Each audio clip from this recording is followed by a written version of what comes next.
Okay, on to our third speaker, Paul Kitchener from WorkSafe Tasmania. Paul has experience in the forests, earth moving and construction equipment industries.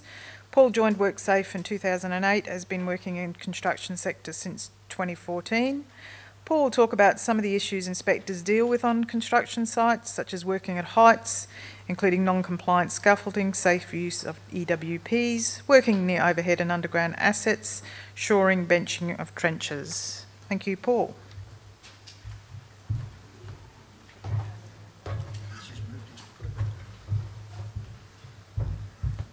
Hi, how you going? Look, thanks, Pam. My name's Paul Kitchener. So I joined what was then Workplace Standards Tasmania in 2008. I've had 10 plus years in the forest industry, so basically running cable and conventional logging operations, and over 10 years in the hire equipment, heavy construction equipment and earth moving industries, including sales and service.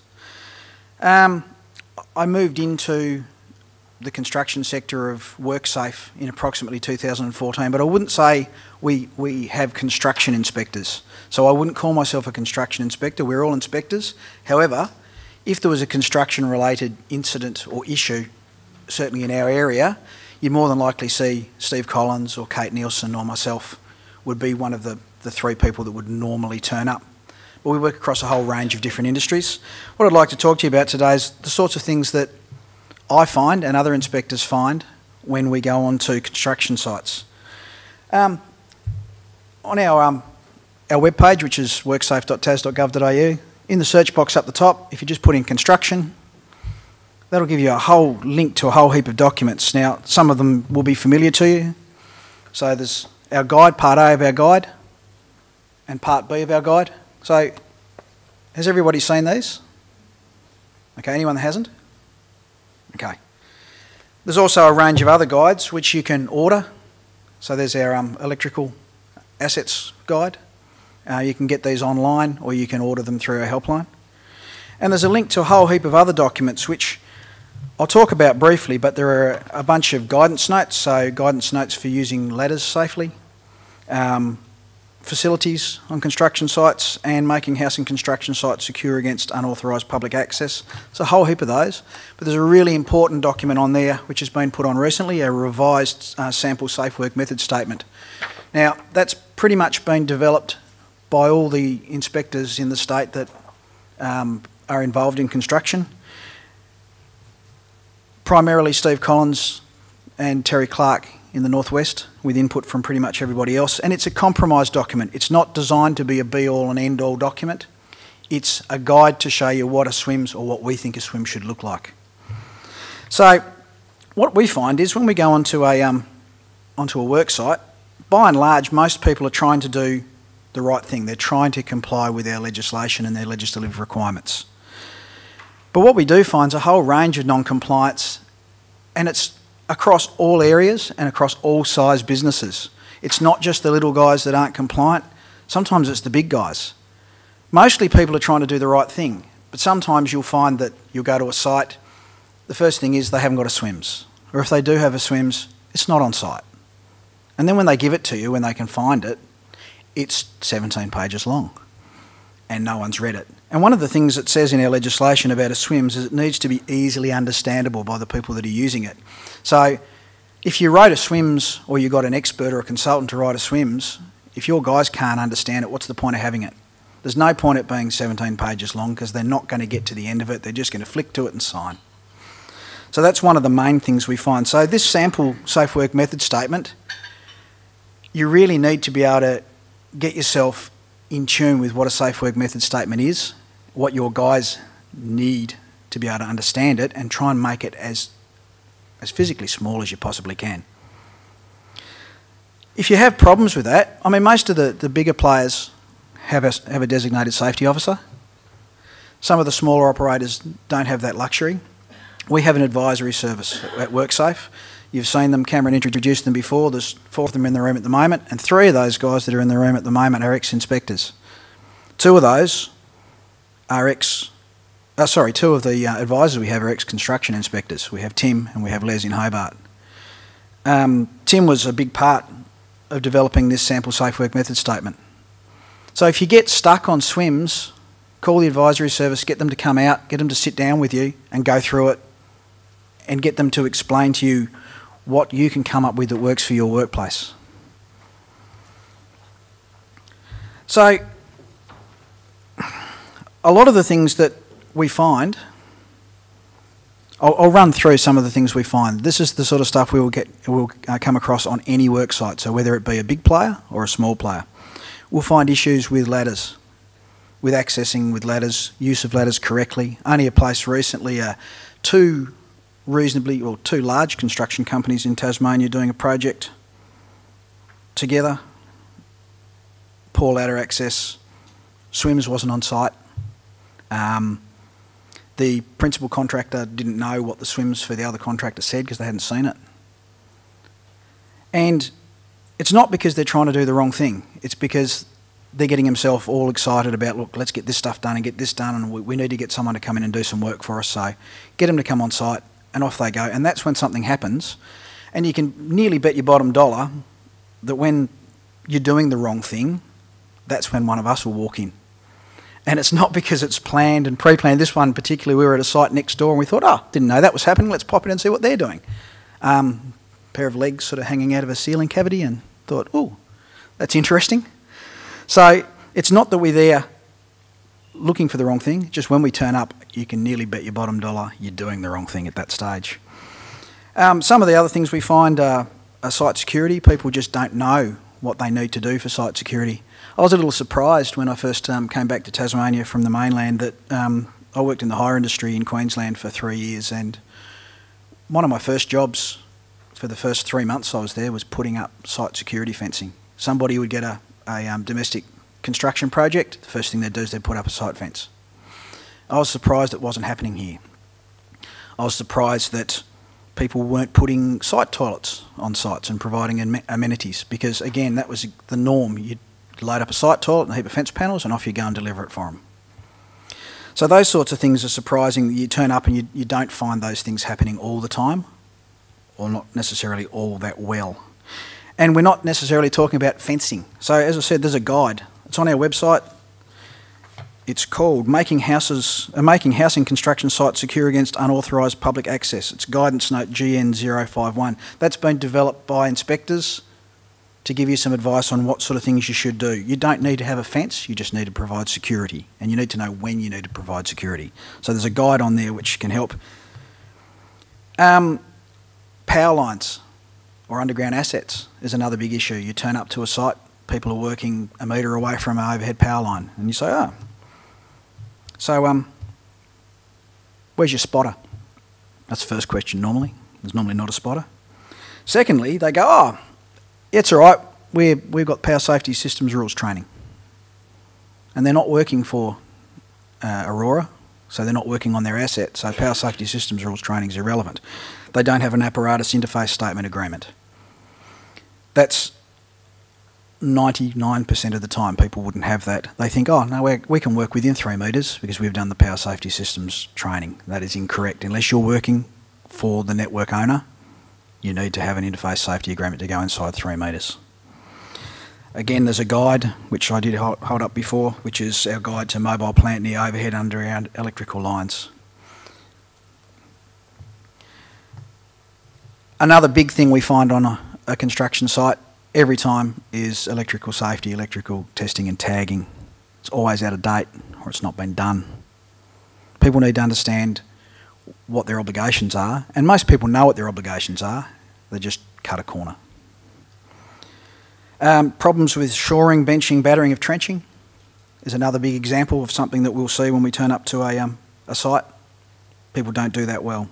And this, again, I'm not just talking about the little players, I'm talking about all range of construction companies that we visit.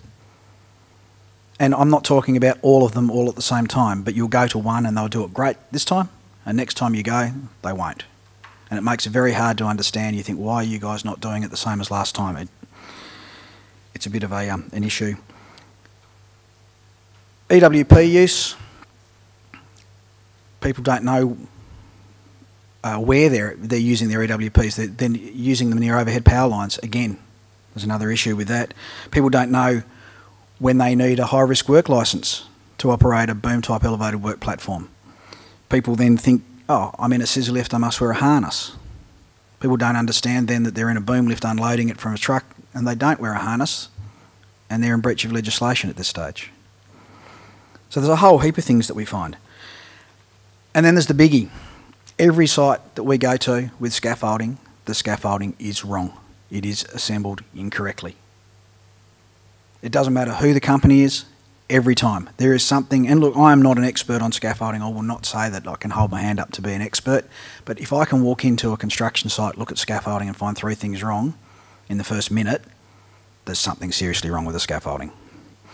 And it's the basics. There's split decks, they're missing mid-rails, there's fall-through, there's no kickboard, they're not tied off when they're high enough. The access ladders sometimes, there aren't access ladders. I've asked guys, how do you get up onto that scaffold? And they go, I'll climb up the side. Tied off with a bit of telecom rope, which around a chimney once. It's tied off, mate.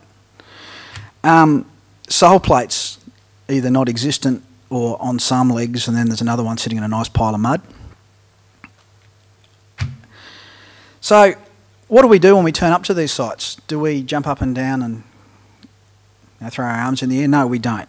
We've got a whole range of enforcement avenues that we use as inspectors, but 99% of the time we don't use those ones. What we use is communication. We say, guys, can you fix this? The majority of my work, I walk out and they say to me they're going to do this and they're going to fix it. Why wouldn't I accept their word? Unless they've burnt me last time and they haven't done it, why wouldn't I take them at their word and think, right, guys, you're going to do that? So I go back to my office, I fire my computer up and there's an email. And it says, right, thanks for your visit, we were there, we've been there and we're going to put this in place before we go home tonight, or we're not going to do that work until we've got our swims revised.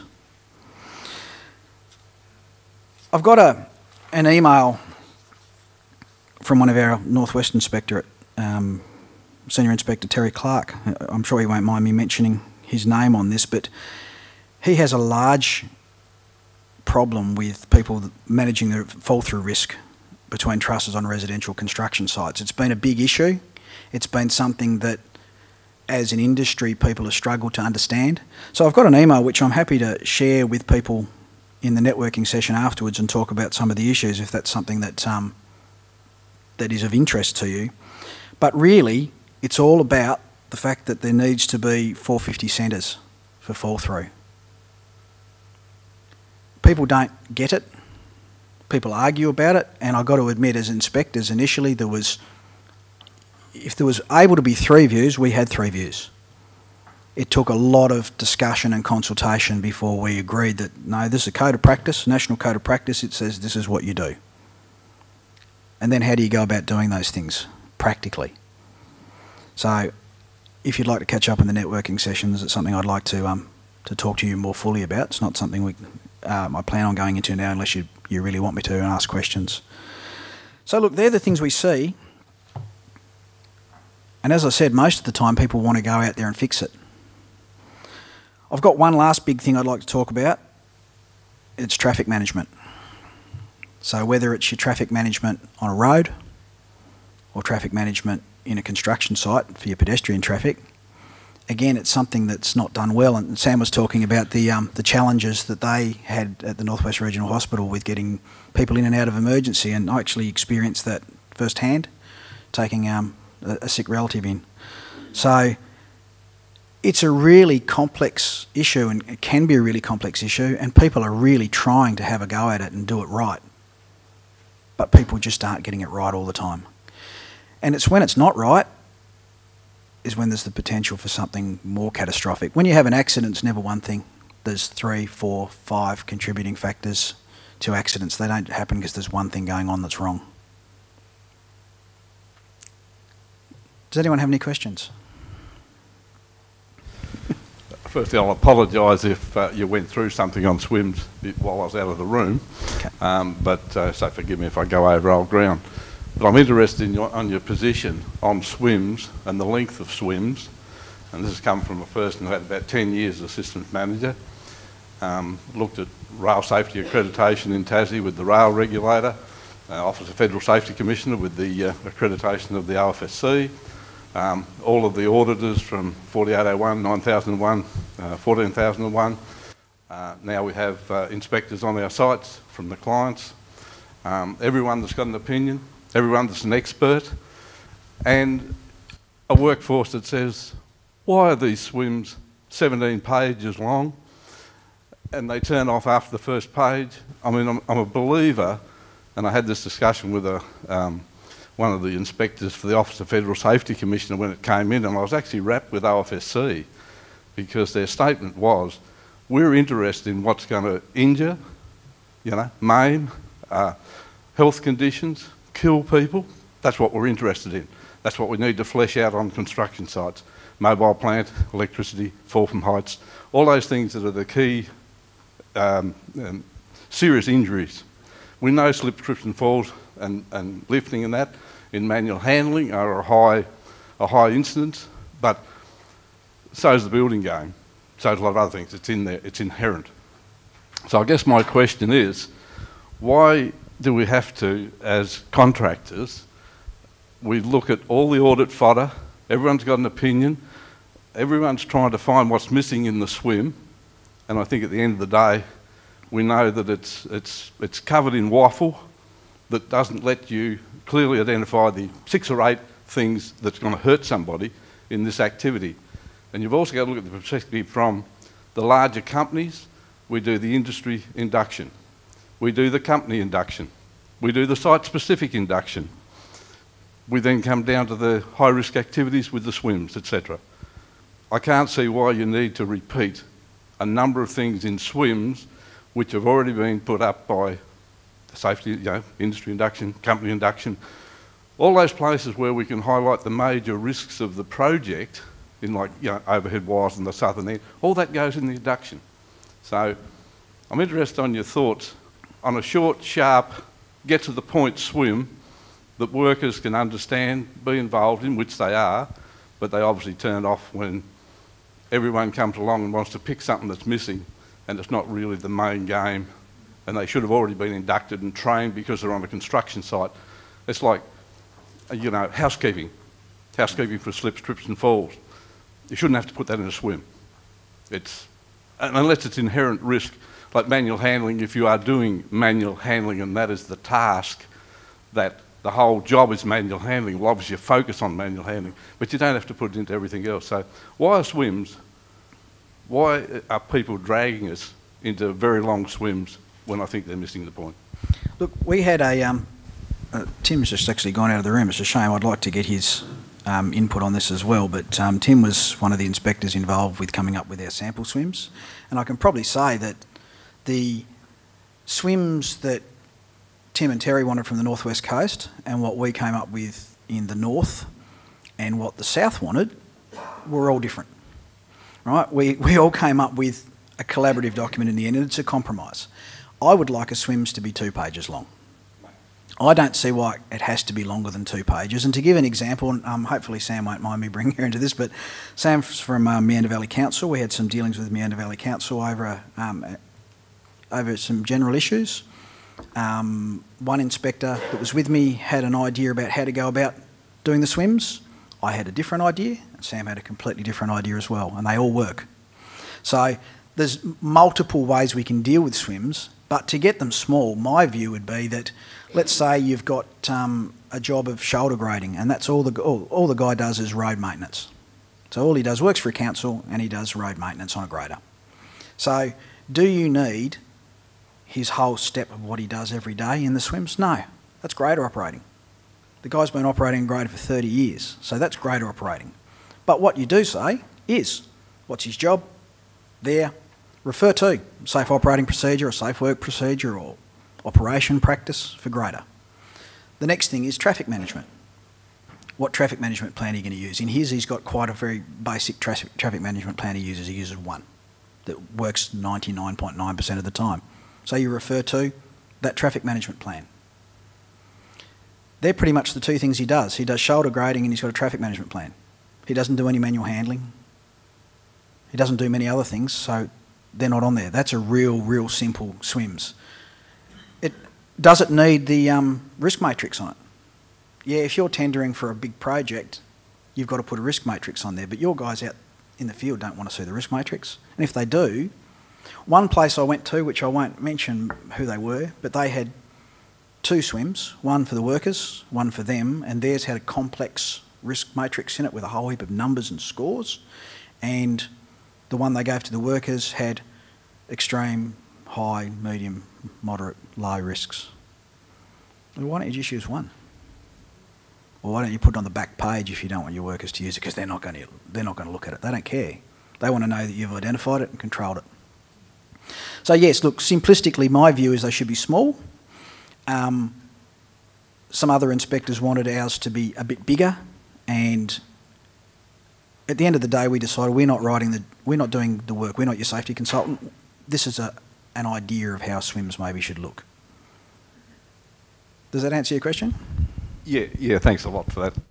I'll just close it off by saying that's fine. I absolutely agree with you. I think we can do it better. We can do it safer. But from the point of view of the contractor, we've got 1,001 experts, and when it's your auditor and they ping you for an NCRs because they want a numbers-based risk register, which really, when most people look at it, they don't look at the numbers, they look low, medium, high, extreme. And it's somewhat subjective, but they know the risk, you know the risk. So unfortunately for the contractor, we've got all of the people auditing us, all the consultants auditing us, all wanting to find some things, and all wanting to issue an NCR if it doesn't quite come up to what they expect it to be. Somewhere in safety in Australia, they need to take a step back. Somebody needs to be game enough to say that we can actually do this and we can actually focus on the risks. And it was a conversation over the OFSC inspector having a coffee one day, taking him back to the airport. And he said, Malcolm, I've told you to throw everything out. What would you keep in safety? And I came back to, I guess it's the stop and assess, whether that be some sort of a small thing or the swim. But it must be a very pointed swim. And it's not going to change in the industry until such time as from the top down, through auditors, through government departments and through the expectations of contractors that they have these convoluted swims which really just cloud the issue, turn off the worker from actually thinking about the key issues and delivering that swim, which is what we do, and sign them off and have their input into them. But when they're 15, 16 pages long, you're not going to keep their concentration span. So it's going to take a bigger effort than what we can come up with, but somewhere someone's got to get a message to government. We're not trying to dumb down safety, we're trying to focus safety. Look, you can have a 15 or 16 page swim that works fine. To give you a good example of it, might be a housing contractor that builds domestic construction, single story domestic construction. And he puts everything in it. He only builds single story domestic construction. That's all he does. He puts all these things in the one swim. They call it a generic swim. They take it from site to site to site. It works for them.